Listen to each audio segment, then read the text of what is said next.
She cheated. I'm figuring it out and it hurts. A little backstory. For the benefit of my sanity, I'll refer to my wife as Ellie and my closest buddy as Omar. Not our actual names. Ellie and I met in college and clicked immediately away. When we first began dating, I wasn't very aggressive. In fact, it was her exhibiting interest and desire in me that caused me to begin to appreciate myself and work through a slew of issues. I was simply a hardworking, geeky, clever person who had never had much success with women. It seemed almost unbelievable to me that someone as intelligent and attractive as her would show as much interest in me as I did in her. We both always been motivated, which led to us both starting our own little enterprises by the time we left college. We moved in together after college and married a year later. We had a pretty solid marriage, in my opinion. We'd been through family tragedies, career problems, and minor and huge arguments, and we'd always managed to work through it all, and I believe it made us stronger. Ellie has always had a broad social circle that included a good number of guys, but I never gave it much attention, since she never did anything that raised red lights because her social events appeared to always be with a large mixed group, and I grew to trust her closest friends. As our 10-year anniversary approached, I decided to bring up the subject of raising a baby. We had chosen early on in our relationship to compromise on the size of our family. I wanted kids, she wanted none, or at most one, so we settled on one.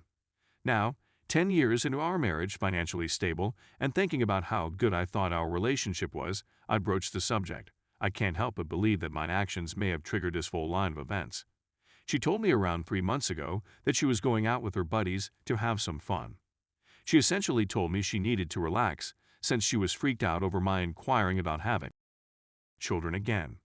That night, at 4 a.m., she returns, and our bedroom is entirely dark from then on. In our relationship, Ellie has always initiated as often as I have, if not more frequently, and except for brief times when we were traveling, I can't see us ever lasting more than 5 days without any type of intercourse. She begins going out more, protecting her phone, ignoring me, and doing things I've never seen her do before. After about 3-4 weeks of this, I chat to my closest friend, Omar, and he directs me to Reddit, where I begin reading. I eventually feel I need to do something about it, since it's starting to bother me. I don't just want to trust her. I prefer to trust my wife, and I have to trust her. Needless to say, I get my hands on her phone and start checking her calls and messages, feeling like a monster invading her privacy. One of the new folks in her social circle turns out to be an old high school love from before we were together. The more I dug, the more I... Needless to say, I get my hands on her phone and start checking her calls and messages, feeling like a monster invading her privacy. One of the new folks in her social circle turns out to be an old high school love from before we were together. The more I dug, the more I discovered.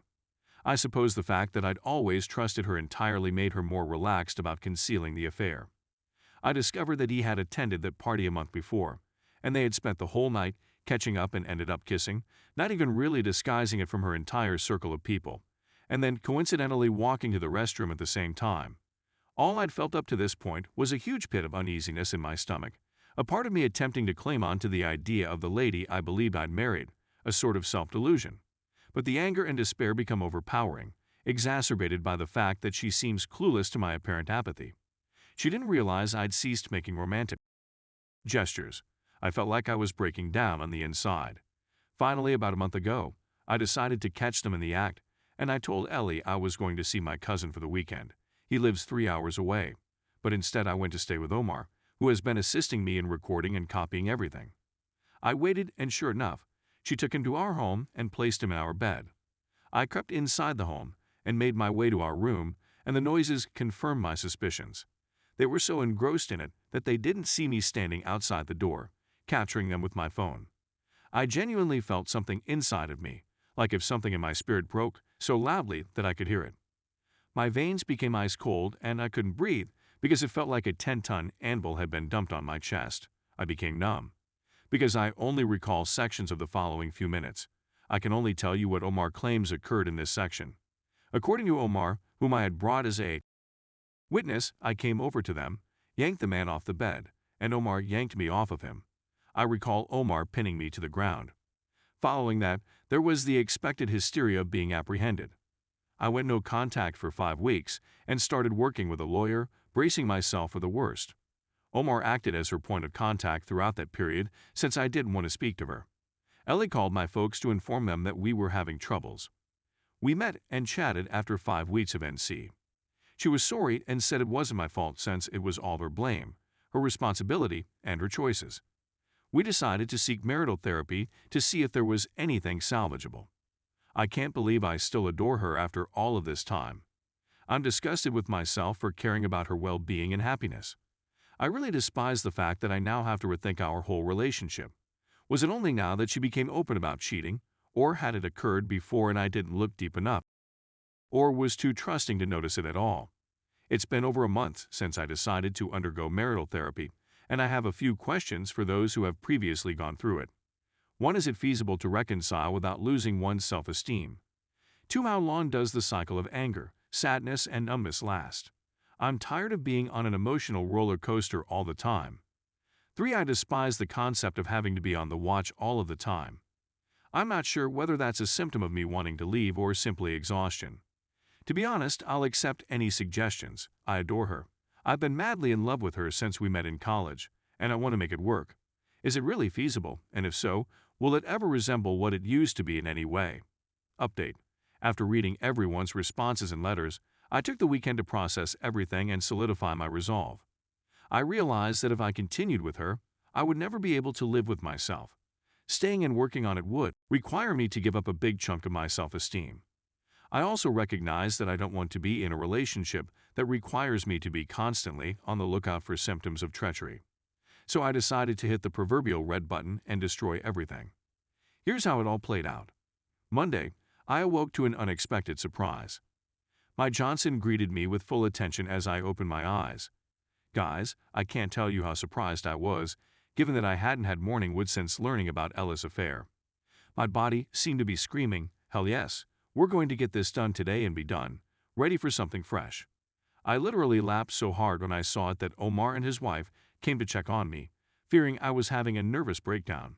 I woke up, dressed, and phoned Ella's father to tell him we needed to chat. I met him approximately an hour before our main event. I was shocked at how calm I was the whole trip there. Deep down, I could still sense an ocean of feelings, but on the surface, I didn't feel anything.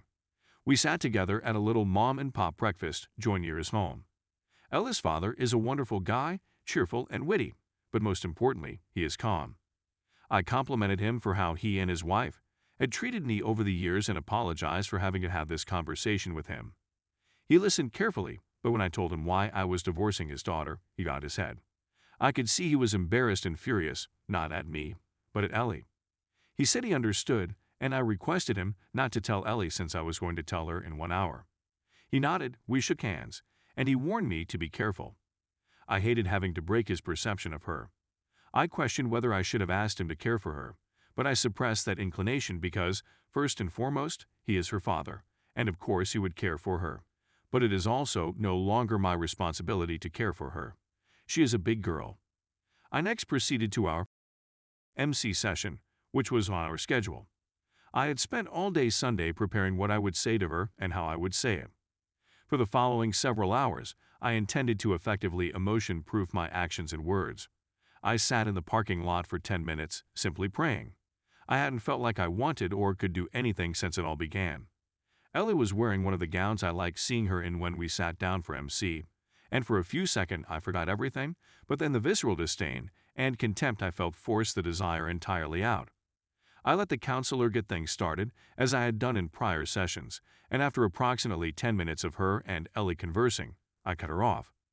Here's how it went, myself, excuse me, but I have a few things to say to Ellie that I wanted to be able to express here, with a neutral third party. If I am interrupted at any moment, I will just leave and that will be the end of it. Ellie, I've realized I don't need to know whether this was your first time cheating.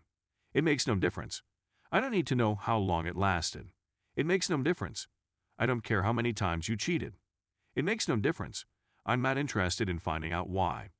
Even if there was an excellent explanation, a flawless one, it would be irrelevant.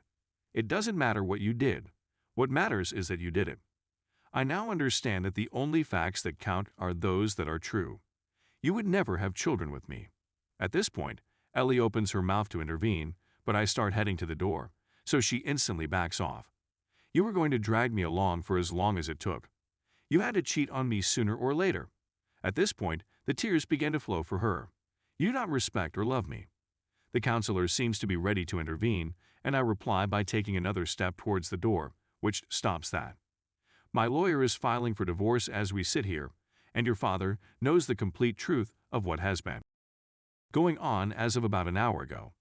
Please do not contact me. Lawyers will be the only people with whom we shall contact from now on. These are the final words we'll ever say. Bye-bye. I took the last few steps to the door and exited. As soon as I shut the door, I heard a howl that would haunt people's nightmares. She ran out of the office, chasing me and trying to stop me, telling me how sorry she is, how we can have a family, and to give her a second opportunity while crying uncontrollably. I pushed by her, got in my vehicle, and drove away. That ocean of emotions that had been silently lurking behind it all began to roil at this point, and I was barely keeping it in. I went to my parents' home and sent Ellis, closest friends, spouses the text message I had prepared. My father was at the shop when I arrived home, but my mother could tell I wasn't feeling well. She has always been able to read me like a book. I told her I wanted to tell her and her father something important. So we sat and waited. I'd like to thank Responsible Mode 114 for contacting me at this stage. We spoke, and he really calmed me down. Dad came around 30 minutes later. I let it all out. I felt that ocean of emotions emptying and all that agony pouring out of me as I spoke more. When I finished talking to my father, he simply held me for 20 minutes while I wept into his shirt. When it was all over, I was exhausted yet strangely at ease. I've arranged for Omar to acquire a Harley-Davidson that he's had his eye on for long. He has been more than a friend to me, and I want to do all in my power to be as good a friend to him as he has been to me. I can't wait to see his expression. I believe this is the final time I will publish, since this is the conclusion of the narrative. I just wanted to say thank you, everyone. I never expected to get decent and reasonable counsel from strangers on the internet. I realize there will be a long road ahead, and that I will still need IC to cope with the fallout from this disaster and regain my trust. I have to hope that if I do the job, all of this sorrow, misery, and fury would fade away gradually like Roto-Rooter for my spirit.